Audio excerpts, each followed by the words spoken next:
So, as mentioned, delighted to be joined by Miguel Delaney, chief football writer with the London Independent, and of course, author of the best-selling States of Play. Miguel, how are things? Yeah, not too bad. Well, very busy, as you know, from trying to organize this Yeah, podcast. well, look, It's kicking. It's really kicking off at the moment. A yeah, busy window is accelerating. fairly frantic few days, none more so than the Eze situation. We might get to that in a second, but just more broadly, it's kind of interesting in when football transfers have never been more data-driven and plotted out. That there are still these instances of like reactive moves and market opportunities, like clubs do like react to things like the Havertz injury in this case. Oh yeah, absolutely. Although with Havertz, I think it's actually so. I've done a piece that is on both the Independent and Irish Independent on Thursday morning. That Havertz definitely his injury accelerated the as situation, but from what I'm told, I think Arsenal are going to act anyway. Just with Havertz getting injured, it ensured they had to make sure they had to make sure they got them because as I wrote, there was actually the principles of a deal agreed at Arsenal as early as Sunday, 10th of August, which is amazing given over the past few days. I mean, they kept that for a modern transfer, especially given the amount of noise that surrounds them and now their constant updates, just how much it was like the transfer industry is almost a separate part of the game now. That to keep that under wraps because everyone thought that Spurs had a clear run over the past few days. But Arsenal's agreement or initial agreement, it did change a bit on Wednesday, was always there in the background. So maybe dive into that for us a little bit then. So the kind of briefing or the stuff emanating from this transfer in the last couple of days was Tottenham were inching towards an agreement and had almost essentially got there. And from the outside looking in, this looks like a classic case of Tottenham doing all the legwork and then Arsenal gazumping it at the last minute. But in fact, Arsenal had agreed in principle. Tottenham did their part on their side, and Arsenal have probably ended up paying a little bit more than they initially had intended. So initially, the deal I was told for about early August was going to be 50 million fee and 10 million in add-ons. Now, what Arsenal ended up paying is 60 million and 7.5 million in add-ons, which is pretty much the release clause that expired on Thursday for this window that Eze had. Um, so yeah, it did evolve, to be fair. But yeah, it's not really a case of Spurs like doing the legwork and Arsenal. I mean, it obviously looks like a hijack, but it Yeah. was basically, I suppose, it had already all been set up. But I suppose well, from the Spurs perspective now, there is frustration, obviously, because like as I wrote in that piece, that by Monday even that deal was being described as kind of it's both on the brink of completion and the brink of total collapse, and this felt like a constant state. They couldn't get final deals over. It was painstaking. Now Spurs maybe are very frustrated, obviously, and feel that Palace were stalling. But then on the other side, Palace's duty, given their kind of ultimately they are losing one of the greatest figures in their history, given he scored the winning goal in their one major trophy. Um, Palace, they're losing that player that they don't necessarily want to lose, and they have to get as good a price as possible, and they've done that. And from an Eze point of view, once Arsenal were back in the equation and in the equation in a firm way, he was always going to pick them. Is that Yeah, exactly. I think like there was just no question about it. I mean, like he's funny. He's did an interview with the well, he did an interview with the Independent 5 years ago, speaking about how his emotions when he was let go by Arsenal when he was 13, coming back to play them, how difficult that was. He's a massive Arsenal fan. He was just yeah. Once there was a possibility of joining Arsenal, he was just Spurs had no chance really. Yeah, it's interesting on the Havertz point. As you said, it probably didn't overly define this transfer, but did accelerate it to some extent. But like having watched the game at the weekend between Arsenal and Man United, and like Arsenal were relatively full strength or close enough to a team that you would expect them to field in big games when everybody's fit. And yet they were a little bit off colour more so than they have been in games where that is the case and they are full strength. Like the one thing that has potentially grown as an issue, and it's separate to Havertz actually, is that left hand side of the attack. And Martinelli hasn't probably kicked on in a fashion they had presumably hoped. So as a like the extent to which the Havertz thing has fed into it at all is actually going to solve a problem entirely separate to that for them if he slots in on the left hand side there. Yeah, yeah, and I mean, he has been trying the left before and hasn't always worked. But I think, like Arteta will obviously envisage a slightly different role for him. Um, And I suppose the thing with Arsenal, they've got so much depth up front. Mm. Now, and like people, I think there's an obvious question how this is all going to fit together. But we have to look at this in a new way now, because this is what Arsenal found last season. You're in campaigns now where you've pretty much got games every 3 days. It's very hard to sustain. And Arsenal now have a lot of bodies. Also, I think, and this is pretty crucial, because Eze, obviously, there's such creativity to him. They've got a game changer, which was maybe the one, actually, to be fair, I would actually describe Zubimendi as a game changer as well. Yeah. Just not in the same way, given he's further back on the pitch. But when Liverpool, given they go out and do Verts, now there wasn't as much as this, there wasn't as much focus on Reinders in the summer, but we can obviously see he's a game changer as well. And Arsenal have someone comparable. I think it's all the more important, depending on which way or it's all the more important no matter which way the Isak transfer goes, because obviously if Liverpool get him, it's all the more important Arsenal have this to rival it. If they don't get him, suddenly you wonder whether these are 2 days just swung the entire season. Yeah. Like a somewhat tangential point just on, not to make this whole thing about Kai Havertz, but it is kind of interesting that Victor Gyökeres made his bow in the Premier League at the weekend, and even on the Monday Night Football, subsequently Neville and Carragher were debating the merits of Havertz maybe starting in those big games, and there's big games coming soon, and will Arteta lean back on the possession that Havertz guarantees you rather than that fox in the box finisher. So that's kind of been taken off the table now as an option in the next couple of months. So the pressure has heightened on Gyökeres, and to be fair to him, he hasn't had a full pre-season, but the onus on him to hit the ground running has kind of kicked up a notch, I think. Yeah, exactly. Yeah, I mean, one of the reasons that Arteta loves Havertz is because of how much he gets his pressing, and it's so important in the modern game. Gyökeres is going to have to learn that. It's obviously he necessitates a different approach, especially like Arsenal are kind of, I think, more in transition. But yeah, I mean, there was also a sense of like there's two elements to adapting to the Premier League. One is the play and the intensity and all of that.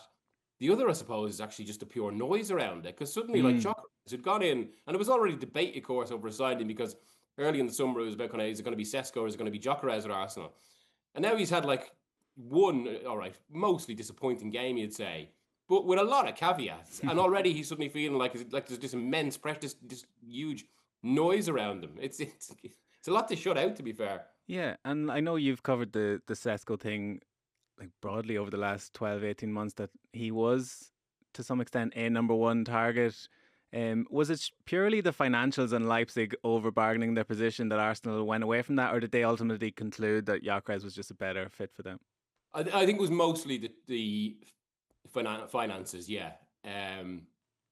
Because like Andrea Berta, Arsenal's new sporting director, was adamant they weren't going to go near 80 million euro that Leipzig wanted. There was maybe also a feeling that Leipzig were supposed to be willing to do the deal at a lower price this summer. And then the other side of it maybe is just like the quote that's been used within Arsenal since, that the here and now, that Gyökeres is closer to the finished article right now. Although again, as we're talking, I suppose, one thing is being a finished article when you play in Portugal. Another thing is being a finished article for Premier League football. Yeah, and I think you've hit on a really interesting point, because it's definitely been firmed up in this era when we've access to everything. Like everybody can watch best highlights of these players as they arrive. It's not like when players came off Broadway into the Premier League and they were given somewhat of the benefit of the doubt. If Sesko or Gyökeres don't like have meaningful impact in the first couple of months, we've seen like there's a body of evidence that they won't be. The patience has waned, I suppose, as a broad rule of thumb now. Just on Tottenham, before we move off the Eze ramifications, I suppose the Havertz thing maybe didn't precipitate this transfer, but James Maddison going out for the season and Thomas Frank having already said that Tottenham are light in that position, they missed out on Gibbs White through no fault of their own, really. Like they agreed the terms as best as they knew them. But this is a little bit not quite humbling, but it's a jarring enough snub at this juncture in the transfer window where they really do have to make a couple of moves. Yeah. I mean, that's like with both Gibbs White and Eze, like both of them are actually explainable. You can see how both happened for Spurs. Yeah. But yet to have two of them in the same summer, that's where it becomes a lot trickier, when there's kind of a lot more focus and pressure. Like there's already fan unrest around the club, around the kind of the ownership and how they've been run. This will only increase that. And suddenly now they go into a market where everyone knows they've got at least 60 million to spend. everyone knows there's a pressure there, and they have to try and stay calm amid this. It's difficult. Now, I have reported this morning as well. There's about kind of 6 potential options on the table, maybe more. Um, so like Paz is the big one mentioned, although Como I think might be looking to sell. They'd love obviously Savinho and Morgan Rogers. Mm. I mean, they've already balked at paying like potentially 67 million for Savinho, and Morgan Rogers would cost over 80 million. And Villa obviously don't want to lose who's their star. I was at the PFA Awards the other night where he won Young Player of the Year. But yeah, they've got a lot to work through. You mentioned the PFA Awards. You have to bring me inside the room there the other day, Miguel, in this Alexander Isak situation, which just like was like Dream Team esque social media back and forth between between Newcastle and the player. Like notwithstanding that social media element, it's hard to think of a comparable situation where dirty laundry is being aired in public like this, like at the elite level with an elite player. Yeah. I mean, the closest parallel, I suppose, maybe Carlos Tevez in 2011-12, which actually got worse than Isak. Mm. It also involved a player maybe trying to, a player on one side and state ownership on the other. And like, there was quotes from Tevez at the time about how Roberto Mancini, the city manager, treated him like a dog. And he was in Argentina. Isak hasn't quite got to those levels yet. But as you say, like I was talking to kind of people who work in the industry about this, especially at the event, the PFA Award, and obviously like this. I mean, given the PFA is ultimately it's essentially a players' union, and their primary role is to look after the interests of players in a labour perspective like that. Obviously, there's a lot of people in the room who talk about these aspects, like kind of the legalities of when a player wants to leave, their contracts, and all of this. But like one of the kind of main lines was, as soon as you're in a situation where the player is actually issuing statements like that, it gets messy and it gets difficult to do. So yeah, I mean, like the PFAs, it used to be before COVID actually used to be a big event towards the end of the season that was a sit down meal, and because it was the end of the season, it used to be considered. So it was always around like late April, early May, which is after the EFL finished, which meant it was essentially it was a big night out for a lot of lower league players. But there was a few issues with that, which is why they changed that. I know people have noticed it in terms of kind of when it's announced. So the voting had to close before the season ended. So a big, which used to kind of irritate people. So a big kind of issue with that. I remember in 2018, the voting closed on like one midweek afternoon, and that night, De Bruyne scored 4 goals. And that was the year Salah beat De Bruyne to the awards. That was already in their mind. They wanted to put the kind of voting after the season. Also, I think the players themselves didn't like kind of a sit-down dinner. But now it doesn't mean it has to be in August because it's very difficult to find a week. They have to give priority to when they can kind of get potential winners in, so they can have actually the players like Salah appear. Yeah, so now it's just basically it's a 2-hour ceremony with kind of an event before it and an event after it. And yeah, there's a lot of football leaders that go to it. Yeah, it was bizarre. Like just Isak being named in the team, and then his absence was notable given the context of what's going on. And you've got the Wissa thing, which is obviously comparable on a different plane of ability and profile, but essentially the Spider-Man meme where they're both doing the same thing, and it's just a standoff to see what ultimately happens there. Just on the 2 statements, so Isak went first, Newcastle responded. The Newcastle one in particular, I'm sure would have been pored over and double checked for wording. Is there anything in those statements that maybe gives you a tip or informs you of where this might actually go when the window closes, I suppose? I can't see Newcastle allowing it now. Look, I might be wrong there, but I think this is why the statement was potentially a mistake from Isak, because I think up until now, Newcastle were prepared to be pragmatic and realistic about it, and had they got the players they want in, that was a big question. They would have let them go. Now, essentially, pride has come into it, and I think they're because of the extent Isak has gone to. I think they're going to dig their heels in and say no. That was certainly the vibe again on Tuesday night in Manchester at the PFAs. Yeah, and then I suppose to stick with the reactive theme or the extent to which that's playing into matters with decision makers, if Jim Ratcliffe was sitting watching that game at the weekend and saw that an otherwise good performance was undone by a very rectifiable goalkeeping error, and he's got such keen attention to detail. Surely, if anyone's going to be reactive, he's like, I can't spend all this money on all these players, and then a goalkeeper lets me down. Is there any sense United might try and address that in the next couple of weeks? I mean, they'd like to, but then I suppose it's kind of one of the themes of the summer. They would need massive sales to do it, and also need to find the right goalkeeper. Donnarumma has obviously been mentioned, but his wage demands are massive given what he's on at Paris Saint-Germain. Um, so unless something drastic changes there, I can't see. And then there's a bit of a debate in Manchester United now about what they'd want more, a midfielder or a goalkeeper. And I think at the moment they're still thinking a midfielder, but then they do want Carlos Baliba and are willing to wait there.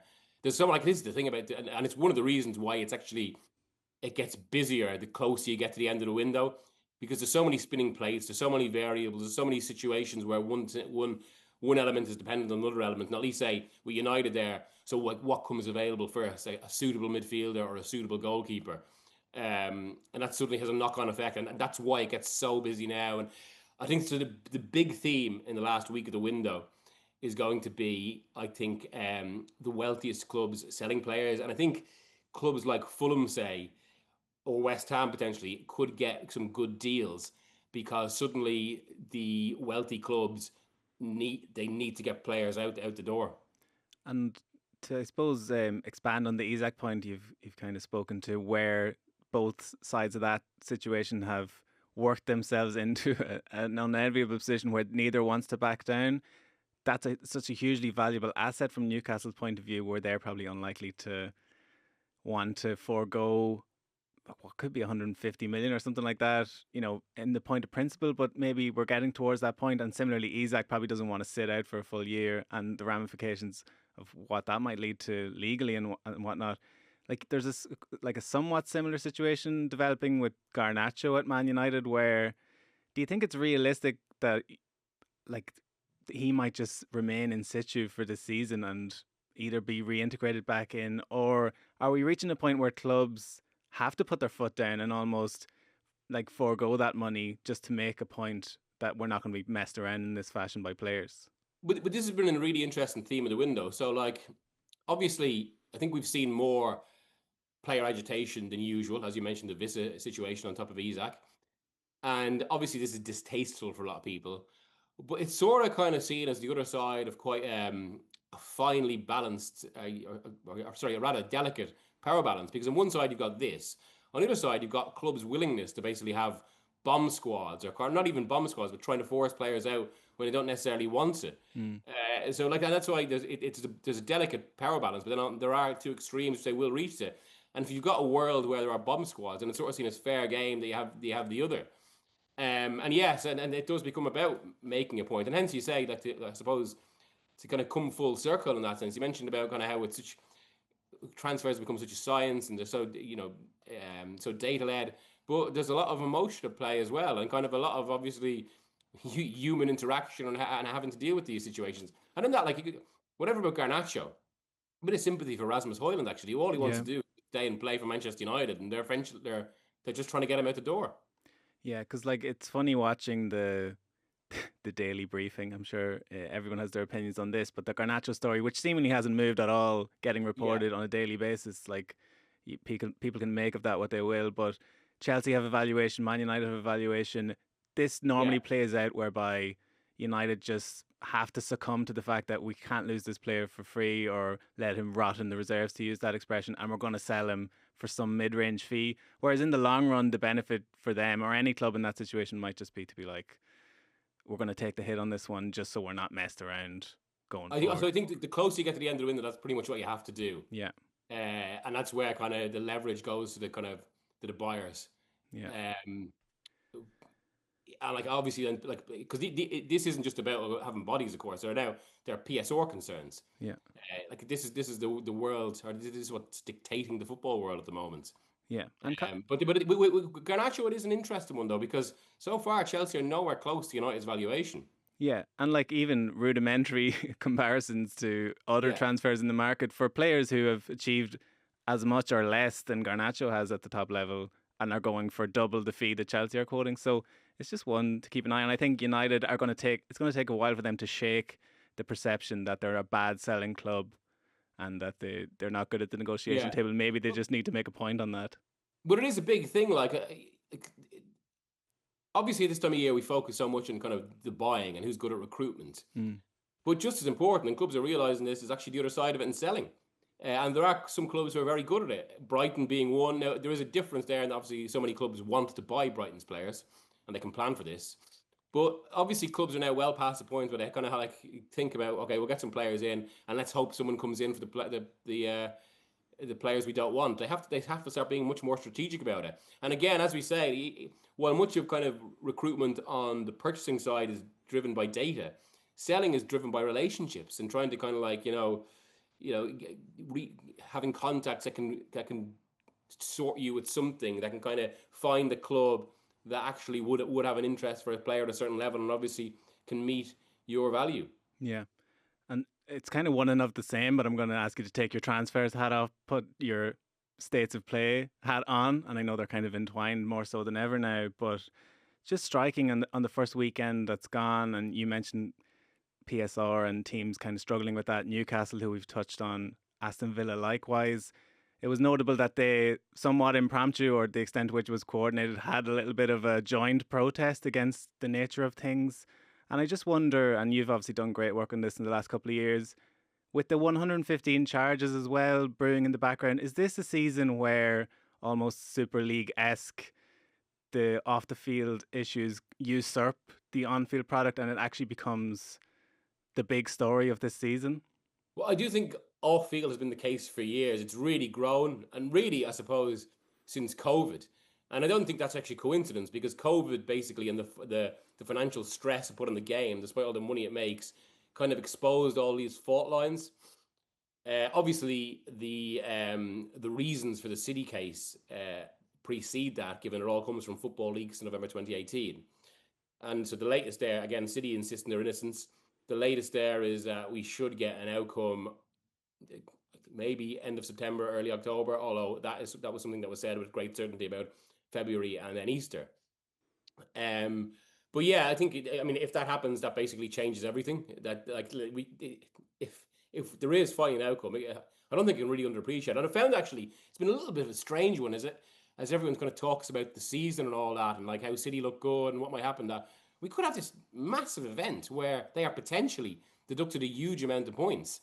But I do wonder if some of the fatigue, I suppose, given that we were talking about all this last year and it didn't happen, and now we're kind of waiting for it again. But yeah, absolutely. I think it's just the nature of football and how litigious the sport is, how much is going on, that there's so much encroaching onto the pitch so much encroaching onto the kind of the news cycle that is from off the pitch.